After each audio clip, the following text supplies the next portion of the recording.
see the surface shell of the Earth as formed of a mosaic of plates, all moving relative to one another.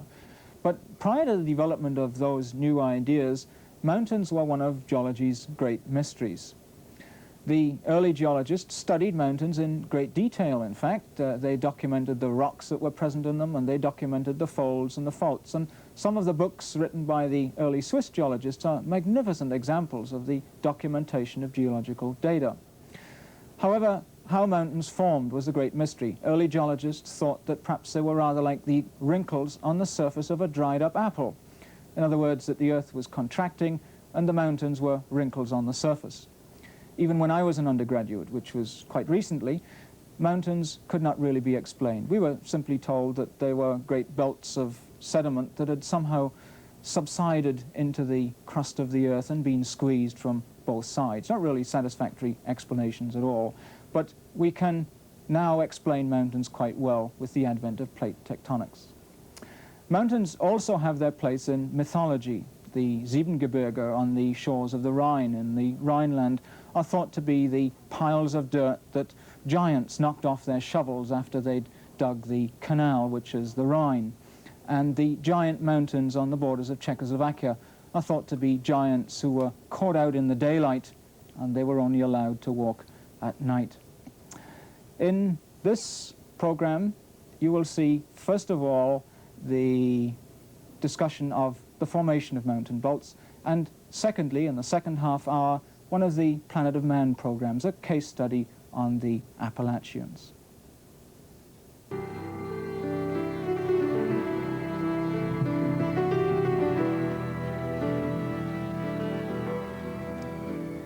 This program is about the Appalachian Mountains, which run from Newfoundland to Alabama. They've been long studied, and many details have been well known for a long time. But there were certain mysteries about them, in particular, why they were formed at the edge of the continent. The advent of ideas about continental drift and plate tectonics has done much to explain this mystery. It's now thought that 300 or 400 million years ago, the continents of Africa and Eurasia bumped into North America, and the collision pushed up the Appalachian Mountains along the joint. At that time, they were probably much higher than they are now and resembled the Himalayas or the Andes, but the passage of time and erosion has worn them down to their present general slopes.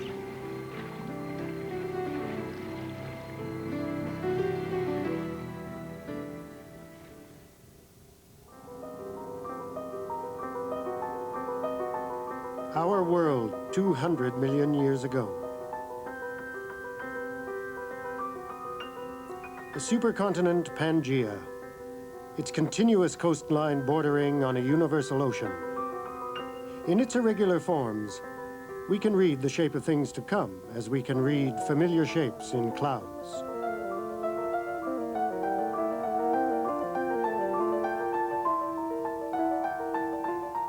We can infer where India, now wedged between Africa and Antarctica, will soon commence its long journey north to collide with Asia. Where the Atlantic will open, moving North and South America to the west. But we will have to infer much more. For on the immensity of this supercontinent, we will find none of the great mountain ranges. That too is yet to come.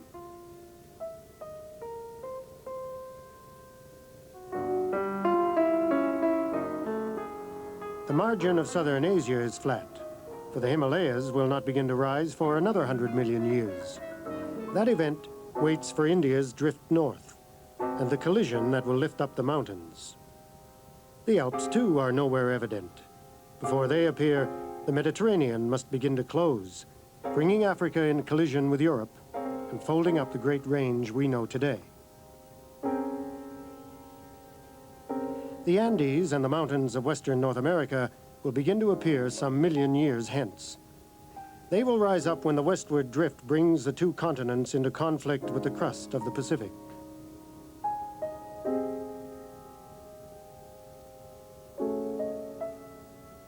Are we looking at the prelude to the world as we know it? This picture of our planet is a mere 200 million years from the present, a small space of time in the 4.5 billion years of its existence. Is it possible that this was the beginning? Or were there other shapes and continents, earlier drifts and earlier oceans? Are we looking merely at a stage in a continual process? The answer is yes. And the evidence rises here in the heart of the supercontinent, near the point where North America and Europe will be separated by the still unborn Atlantic Ocean.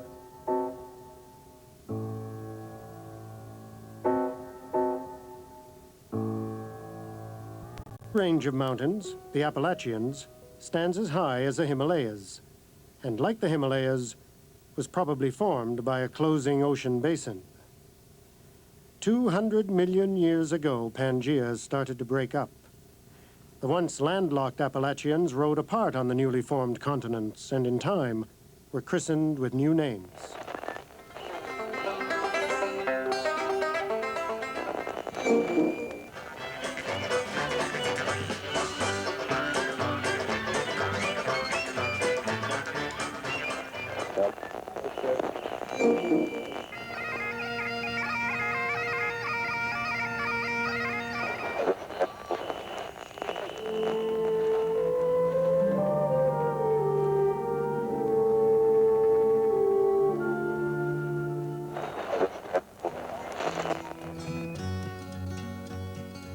Inescapable, the movement of time watched them eroded to gentle rolling humps, nubbed and subdued like the well-thumbed features on an ancient coin.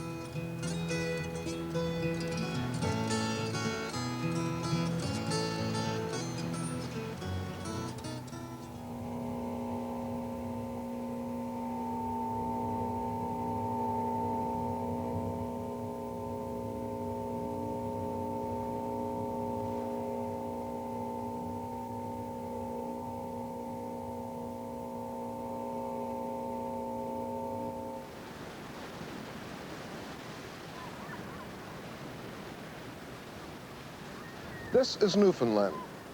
These hills are the remnants of the old Appalachian Mountains. The scene is weirdly similar to parts of western Scotland and even to parts of Norway.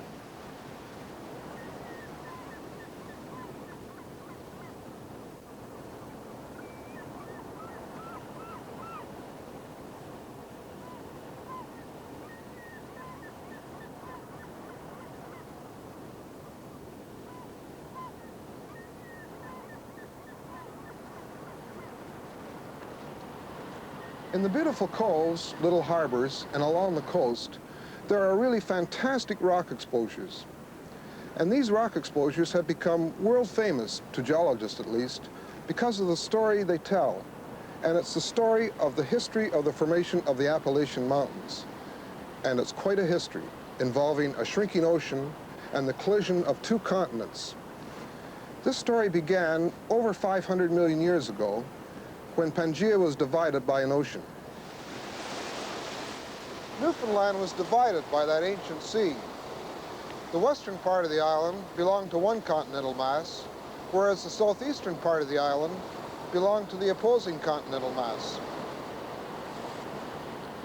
Now, off the edge of the old continent, we would have found pretty much the situation that exists today along the Atlantic coast, namely a continental shelf, continental slope dipping somewhat steeper, and a deep ocean floor bottom.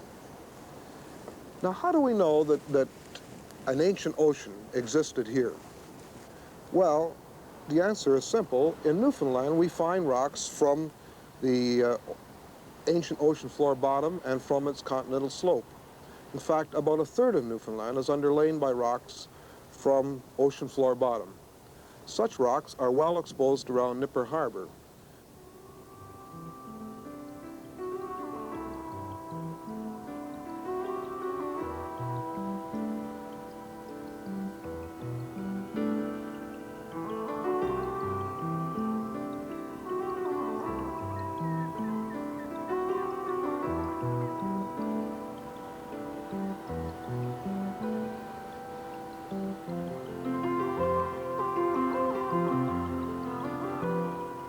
So the fishermen at Nipper Harbor who live off today's sea live on the floor of an ancient sea.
we know these rocks once formed the floor of an ancient ocean, how did they get here? Well, the process is a very complicated one, and it really is a story of mountain building. And so for the Appalachian Mountains, we began with an ancient sea. Now that sea differed from the Atlantic in one rather important way. The modern Atlantic Ocean is spreading. Seafloor crust is being created along the Atlantic Ridge. In fact, North America is moving from Europe at the rate of about 2 or 3 centimeters a year.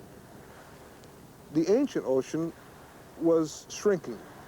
In other words, Europe and North America were coming together. Now, how does that happen? Do the rocks between buckle? Do they fold? Do they bend? Not so. The first part of the process begins with a slab of crust, or ocean floor bottom, sinking into the earth, like so. As it gets down deep, it gets hotter, it begins to melt, magmas are generated, they move up to surface, and you have off the coast a series of volcanic islands, or volcanic arcs, much like modern-day Japan.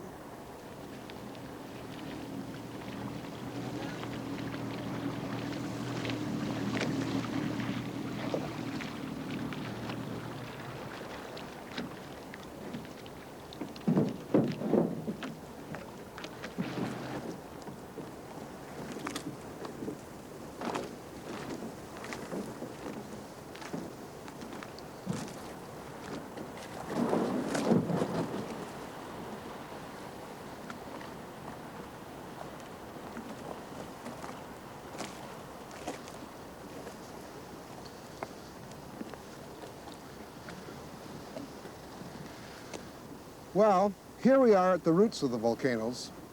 Time and erosion have done their work, leaving only craggy remains which frame these really beautiful, tranquil coves that dot this part of the coastline.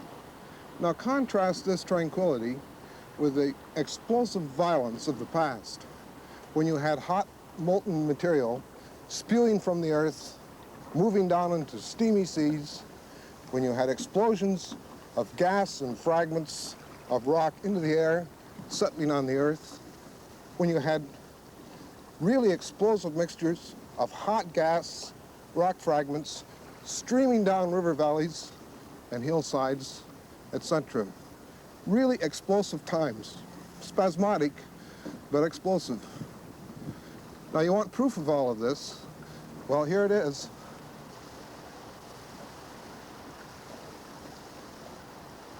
A volcanic vent from which rock, ash, lava was ejected, some of which fell back to fill the vent.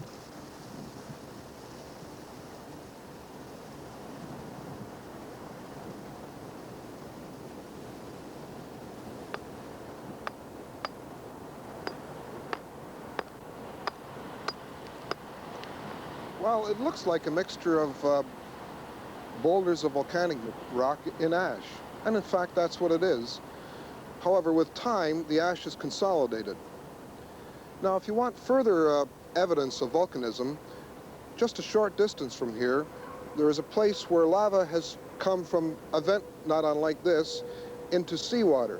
On contact with the cold seawater, it is broken into bulbous, pillow-like masses, which move out and pile one on top of another to form a rock called pillowed lava.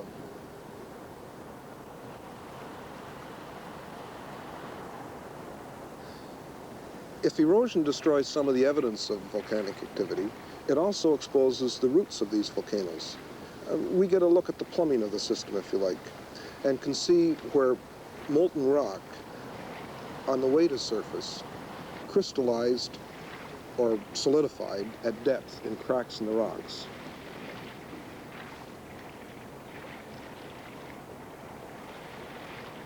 Now, at about the same time that this volcanic activity is taking place, to the west, there are some pretty impressive movements taking place in the Earth's crust.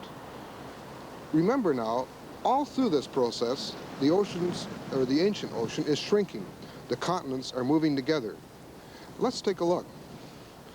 We have the continental shelf, the continental slope draped in sediment, and the ocean floor, which is being moved as a slab down into the Earth's crust underneath another slab of ocean floor. Now this is where the volcanic activity that we have seen takes place. As the oceans shrink, this slab is moved right over the continental margin, like so, taking with it sediments from the continental slope. In these sediments, we can read a sort of shorthand history of the ancient sea. The gray layers are shales, which were deposited in very quiet water. The white layers are sands, which were on the continental slope and came streaming down that slope because of sort of underwater landslides, if you like, caused by maybe a violent storm, an earthquake. This process of sedimentation continued until the character of that ancient sea was really unalterably altered by the great earth movements that took place. These sediments were carried 50 miles from where they were deposited, along with that slab of ocean floor. They're fairly well preserved and not too badly deformed because they were not caught up in the vise of two colliding continents, and therefore escaped the intense heat and pressures that existed there.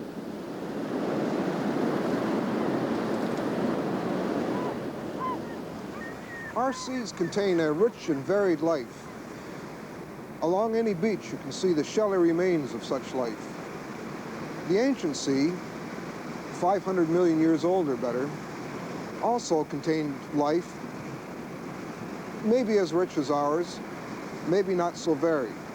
This bug is a trilobite and is part of the family that dominated the seas of those times.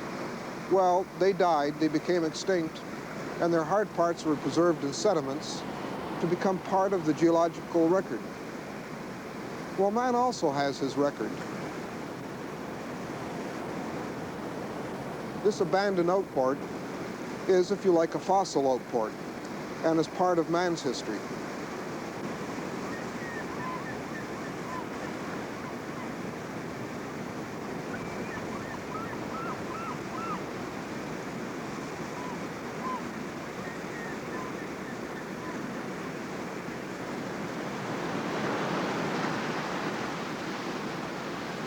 As the seafloor is moved over the continental margin, the rocks immediately underneath become really rather badly messed up.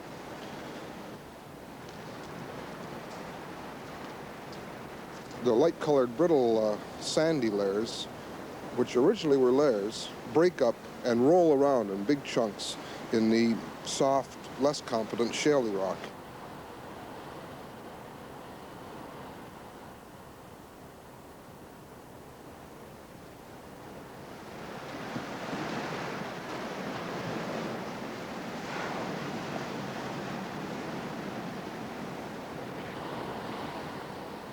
We're now in the heart of the Appalachian Mountains, or what was the Appalachian Mountain Range, where two continental margins came together.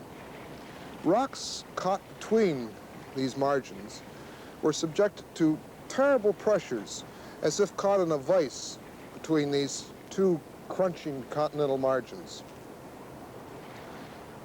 The contortions and folds in the rocks really are evidence for the pressures that they have been subjected to.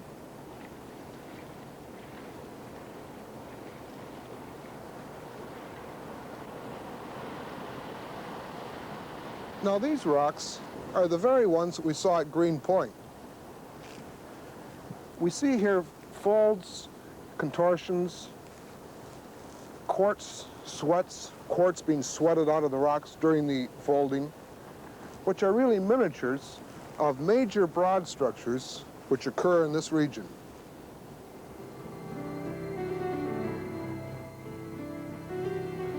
The seafloor also becomes involved in this deformation and becomes sheared and altered to give a rock with a peculiar blocky structure. It has been said that early man carved these blocks from the rock. In fact, the rock is a soapstone, and early man may have modified it by emphasizing its natural blocky structure. So we may have soapstone carving done by man and by nature.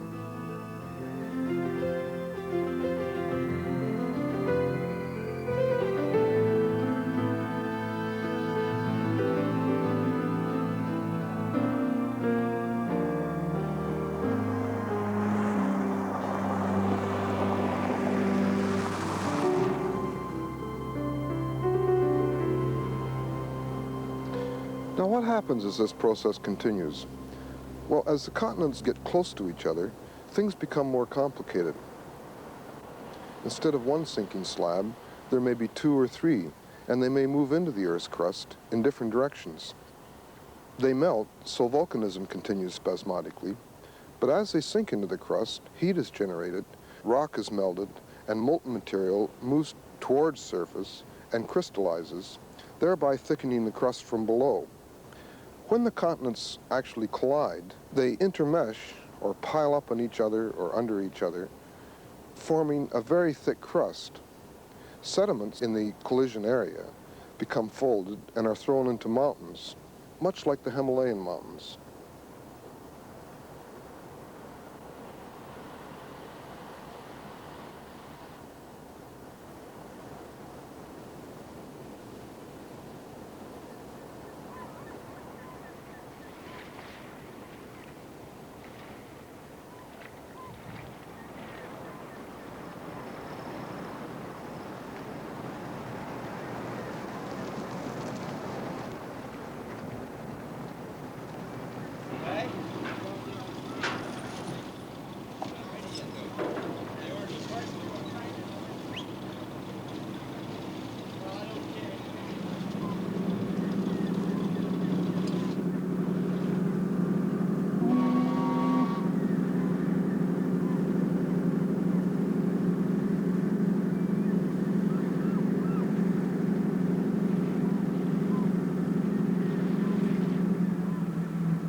It's important to remember, I think, that these Earth movements take place very slowly, not rapidly at all. Things creep imperceptibly at the rate of a few centimeters a year, or less than 100 feet per century. So we need time, and do we have it? Well, in Earth history, we're dealing with a planet that's 4,500 million years old. Now, that's a lot of time. And we sort of have to reset the clocks in our minds to that time frame so that years become thousands of years, centuries become millions of years. That is a time frame we have to think in. So there is time for continents to creep imperceptibly together, for oceans to shrink or expand, for ocean floors to be moved up onto the continental margins, for continents to collide and throw up great mountain ranges. We have the time, but the process takes millions of years. This Earth simply was not built in 6 days, and it never rests on the 7th, always moving. Now, if we have a problem with time and think in terms of hours and days, we may question the whole process. Continents moving around, bumping into each other, ocean floor being moved up onto land surfaces, continents colliding and throwing up mountain ranges. Sort of sounds like science fiction. And yet, that orange slab of rock there on top of Table Mountain moved 50 miles from its original position to where you see it now. Now, how else do you explain that kind of phenomenon?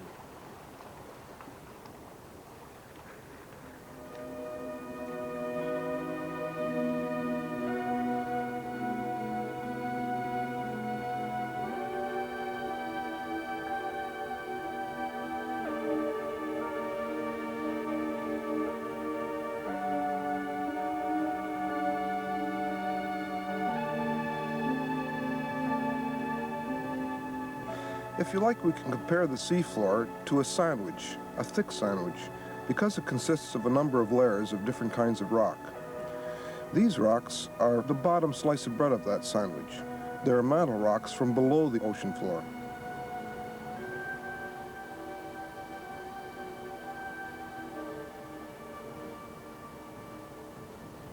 A few years ago, a lot of money and effort were spent in an attempt to drill through the ocean floor to the mantle rocks below. It failed. It had to be abandoned. Here, one can sample a mantle that's 500 million years old simply by knocking chunks of rock off a cliff face. And it turns out that the composition of the rocks really haven't changed that much in that long time span. This is a barren, desolate, harsh place. No vegetation, weird orangey-colored rocks, almost a moonscape. Lack of vegetation is caused by toxic elements in the rocks. This is no place for man to live. But then, these rocks came from the seafloor. Man wasn't meant to live here.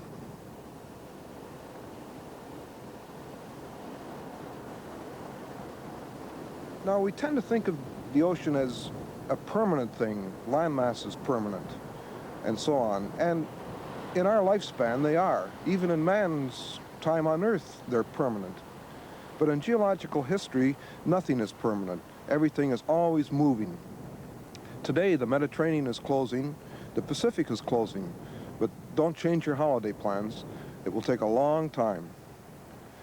So, we study present processes, ocean expansion, ocean shrinking, to learn how mountain ranges, like the Appalachians, get built. Looking at the remains of the Appalachians, we really sort of see the shape of things to come. So the present informs the past, and the past allows us to speculate about the future.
We've already looked at the characteristics of mountain belts in two units.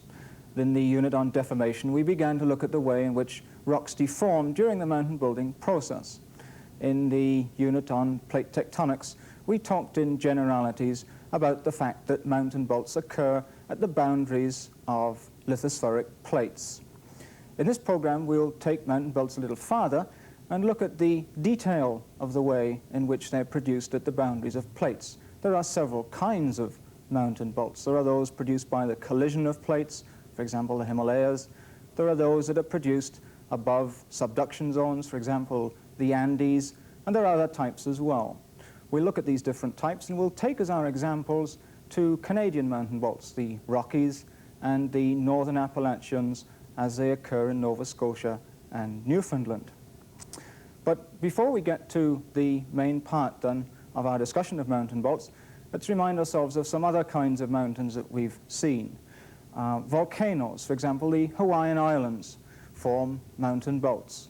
That's a string of islands on the ocean floor forming the Hawaiian chain. They're very, very high mountains, just the tip of them appearing above the sea level. But they're not a very important kind of mountain. We don't see much of them. Most of them are on the ocean floor and hidden by water. Another kind of mountain that we've already looked at were the horsts, the uplifted blocks bounded by two normal faults that we also looked at when we talked of extension or tension of the Earth's crust and the kinds of forms and the kinds of faults it produced.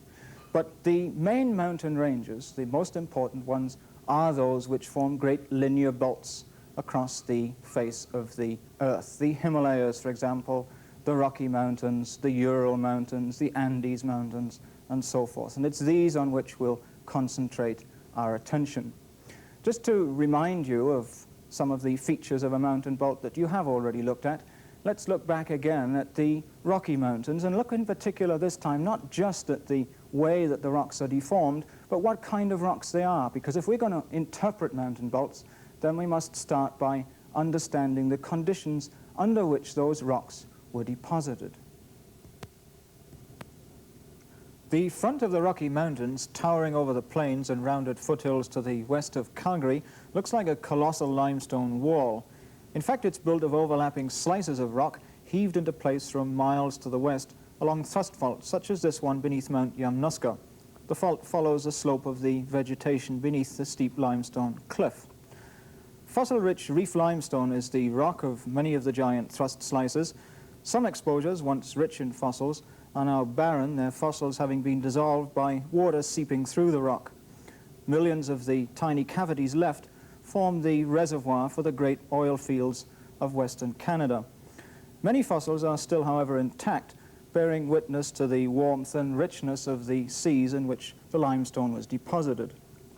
Mount Eisenhower is a sentinel of fossiliferous limestone, an eroded remnant of a once continuous sheet, now broken itself by a diagonal thrust fault, dividing it into a higher and a lower slice. Mount Balfour is another piece of thrust limestone. The upturned edges of some of the thrust slices form distinctive blocky limestone ranges. The upturned edges of more shaly strata produce mountains of a slightly different character, somewhat more rounded but still very rugged. Folding, as well as thrust faulting, is often beautifully visible in some of the vertical faces. These strata have reacted somewhat plastically to the deforming mountain building forces.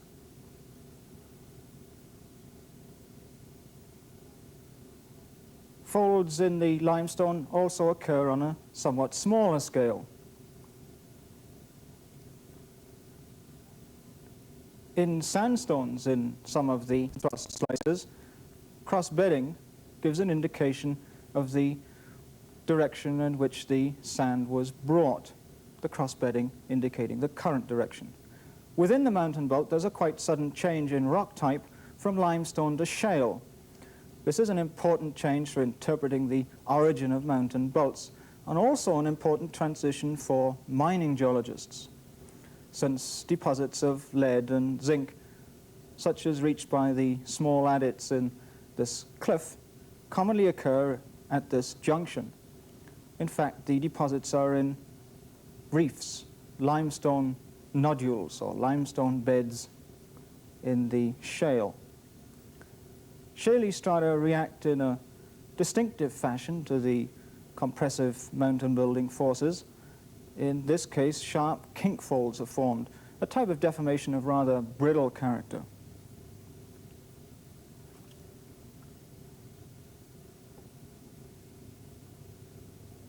Passing to the west, beyond the shale, the last rock type differs markedly from the earlier rocks. These are volcanic rocks in the westerly Selkirk ranges of the Rockies. Any mountain range, and that includes the Rockies, can seem very confusing at first sight, just a jumble of rocks faulted and folded. But if we build a model, then it's quite easy to identify the various elements of the mountain range. Beginning in the east are the strata which are formed from the erosion of the mountain range, sands and muds brought by rivers from the mountain range and deposited, for example, in the flatland around Calgary. And then into the mountain range proper, the various thrust slices. In the Rockies, mostly Cambrian and Ordovician limestones, sometimes folded or sheets.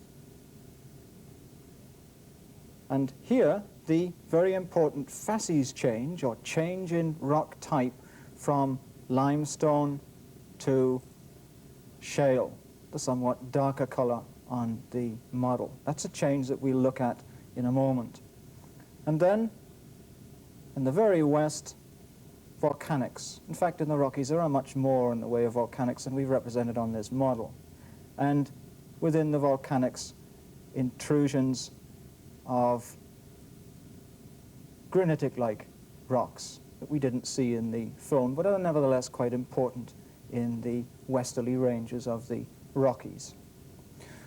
Now, if we're to disentangle the importance of those different rock types, then we must disentangle the mountain belt itself. And to do that, what we have to do is to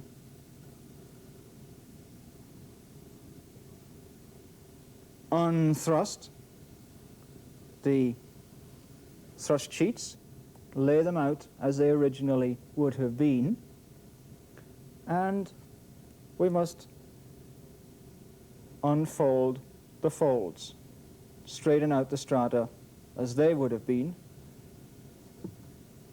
and in this fashion we can build ourselves up a picture of what the mountain range was like, how the rocks were disposed before the compression built the mountain range, before the rocks were thrust, before they were folded. And if we do that, we find that we get three belts of rocks in the Rocky Mountains, and also in most other mountain ranges. In the Rockies, we have a broad belt of limestone with occasional sandstones with cross-bedding in them, indicating that the sand has been brought from the interior of the continent. So we can envisage there being a broad, warm, shallow sea with rivers flowing into it, bringing some sand. That kind of situation is what we find on the continental shelf by Florida. And then farther out, under what conditions do you think shale would be deposited? Well, shale at the edge of continental shelves sinks out of suspension and forms thick, muddy layers. That's the kind of situation in which apparently the rocks of the Rocky Mountains and also of other mountain ranges, such as the Appalachians, were deposited. Let's look at that situation on the continental margin of the eastern United States. Here is the coastline. Here is Philadelphia, and up here is New York. You remember we looked at this continental shelf in the first unit when we were discussing the origin of the sedimentary rocks in the Grand Canyon. Then the very broad shelf, the continental slope, and then the deep ocean floor of the Atlantic.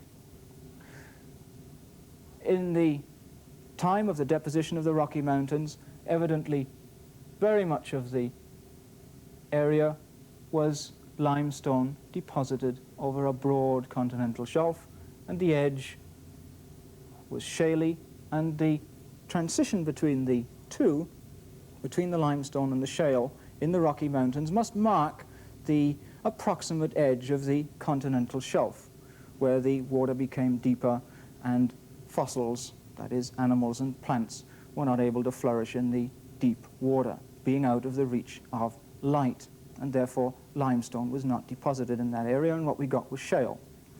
Now, you may think that sediments deposited on a continental shelf, shallow water, would only be thin, but in fact, seismic work across a continental shelf, the continental shelf around the eastern United States, reveals that in fact the sediments are very thick.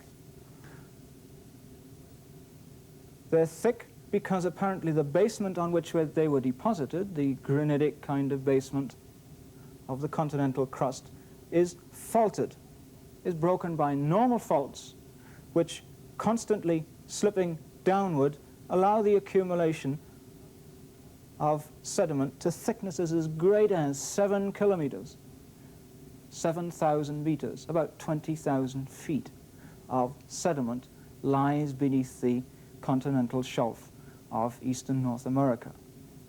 And then the sediment thickens and we meet the ocean floor. I'm sorry, the sediment thins and we meet the ocean floor. So the kind of situation in which it seems the Rocky Mountains have their beginnings is as sediments on a continental shelf, and the constant downdropping of the basement on which the sediments were deposited allows them to build up to very considerable thicknesses. And we find, in fact, thicknesses like 20,000 and 30,000 feet of shallow water sediments in mountain belts such as the Rockies and the Appalachians. But that's just a passive situation, the accumulation of sediment getting thicker and thicker and thicker. How do we get from that stage into the mountain belt stage, into the deformation stage? How do we convert that passive kind of continental margin, such as we have on the Atlantic, into an active continental margin where mountain belts are built? An active continental margin, for example, like the Andes, like the western coast of South America. How do we get to that stage? Well, you should be able to remember how we get an active margin to a plate by the breaking of a plate. Here, oceanic lithosphere is diving down beneath another piece of oceanic lithosphere. A break having taken place at this point, this piece having then dived down, producing volcanoes. You remember this situation from plate tectonics and volcanoes. You should know it very well. So let's look at how that happens, or might happen, in the case of the Atlantic continental margin. There is the continental margin as it is today. Here, continent. There, continental shelf, very much enlarged in that upper diagram. And here, ocean floor, and beneath it all, mantle. So that's a cross-section of the lithosphere at the edge of an Atlantic-type continental margin, the kind of margin on which the sediments of the Rocky Mountains began their history.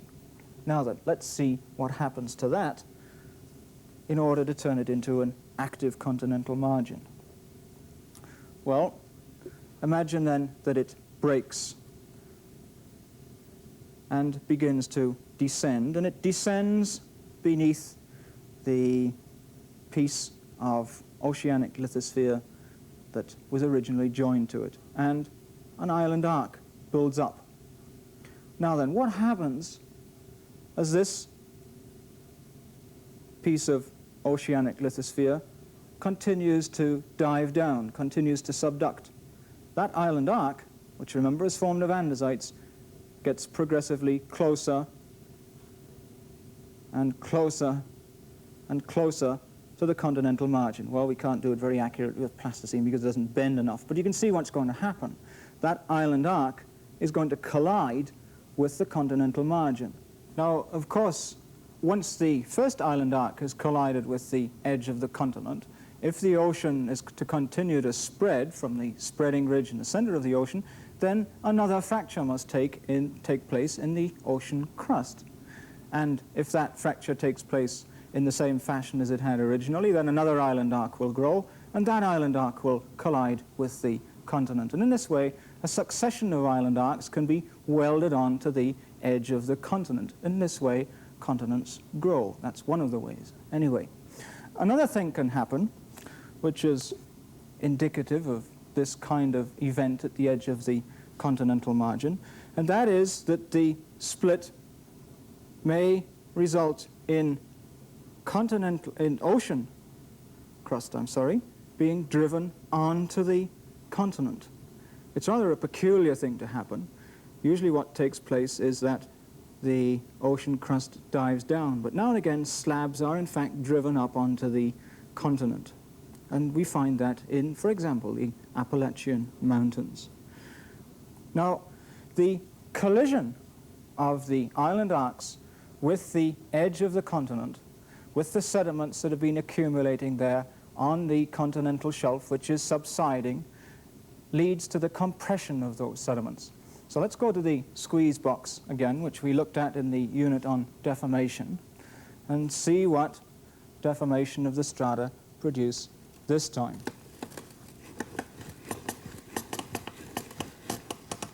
Imagine the island arc colliding with the continent. There's a very fine thrust fault developing just here. A slice is being driven over rock which is in fact younger than it. And quite a fine fold, which has also begun to fracture. There the sand has been thrust right over the strata which is younger than it. Quite a good example of the kind of thing that happens in a mountain belt. Compare it, for example, with the Rockies, with the model that we constructed earlier.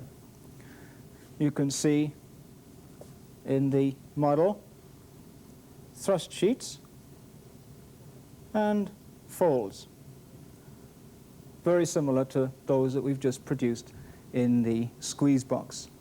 Now, that's a kind of mountain belt we call a collision mountain belt. This time, collision of island arcs with the edge of the continent. Now, if you imagine the ocean continuing to be subducted, continuing to be destroyed at the edge of the plate, then it's quite easy to imagine that the two continents on both sides of the ocean can also come together and provide us with another kind of collision. That's the kind of collision which took place between India and Asia. India moving north, colliding with Asia, producing the Himalayas. You probably remember that mountain belt from the plate tectonics program. Another case of a collision mountain belt between two continents is the Alps. And there the ocean which lay between Africa and Europe is still present. Part of it is still the Mediterranean. That's the ocean that was destroyed as the two continents came together, Africa and Europe.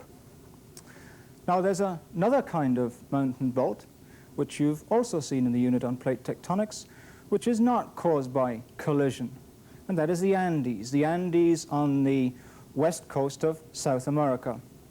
There the mountain belt is dominantly formed by the compression of a subducting plate beneath the edge of the continent, but also the vertical rise of molten liquid, molten rock, produced by the partial melting of the solid plate as it descends beneath the edge of South America.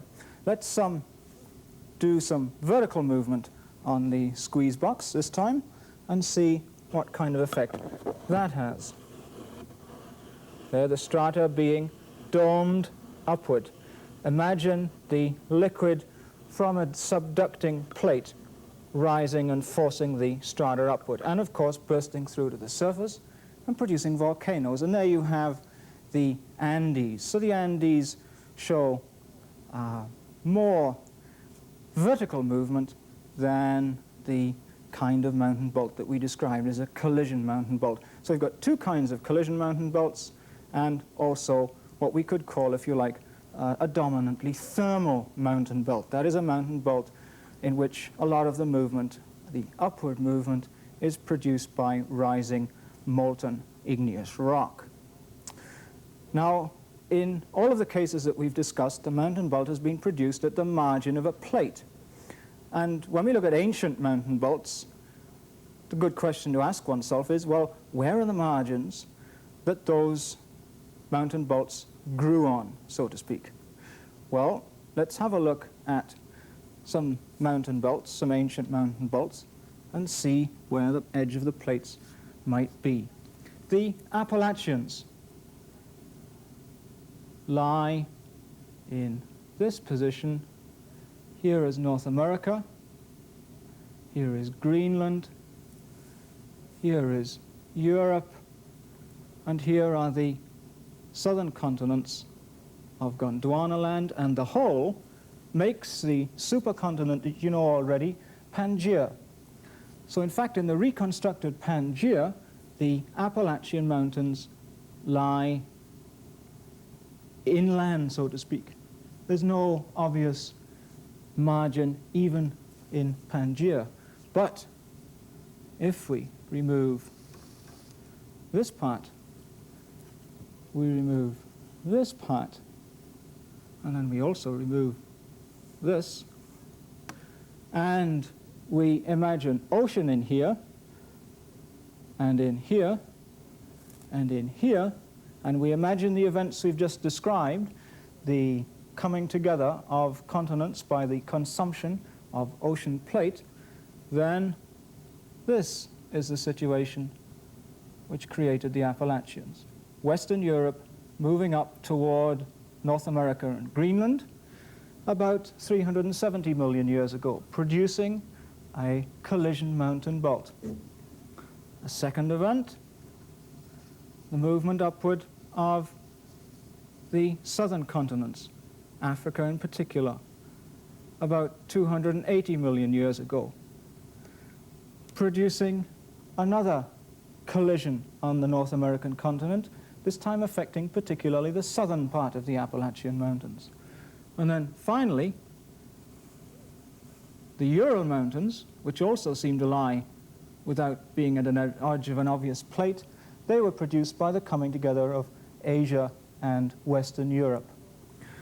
So although the mountains in Pangaea and the ancient mountain belts we see today don't seem to be obviously related to the edges of plates, in fact, if we take apart the plates along the line of the ancient mountain belts, we can see very clearly how the ancient mountain belts were in fact related to the edges of plates. Now the Appalachians are of particular interest to us. We'll be looking at the Appalachians in detail in the next part of this unit, in the second part. So let's look at the northern Appalachians in Newfoundland and Nova Scotia in detail. Let me take these away first.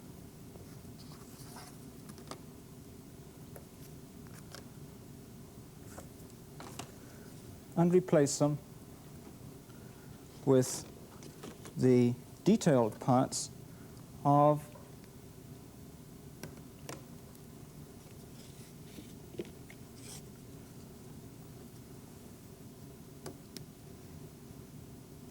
Nova Scotia and Newfoundland,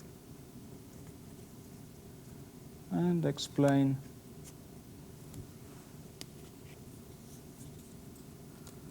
each of these pieces of that area of the Appalachians. That's how it looks today. Here is Newfoundland. Here is then the mainland, the Gulf of St. Lawrence, New Brunswick, Nova Scotia, Prince Edward Island. Now, as a result of the two collisions which produced the Appalachian Mountains, and then the splitting apart again to produce the present Atlantic, we have in the Maritimes the following geological jigsaw, if you like. This part of Nova Scotia is in fact a fragment of Africa that was left behind on the North American continent when the new split producing the present Atlantic took place. This part, which includes the southern part of Newfoundland, Prince Edward Island, part of New Brunswick, that is continental crust and seems to have been perhaps an island rather like Madagascar, although a very big one, that lay close to the shore of the North American continent and was also rammed up against the continent during the two collisions of Western Europe with North America and Africa with North America. And then, forming the central part of Newfoundland and also forming part of the St. Lawrence estuary area are two wedges of what is left of the intervening ocean, the ocean that was the Atlantic 280 million years ago. And finally, on the north, we have the edge of the North American continent. So during the two collisions which produced the Appalachian mountain belt, these fragments were welded onto the edge of the continent. An ocean destroyed, two fragments left. The major one in the central part of Newfoundland. A piece of continent that lay on the opposite side of that ocean, forming the southwest part of Newfoundland. And finally, a piece of Africa, which forms the most coastal part of the complex of the Appalachians in the Maritimes.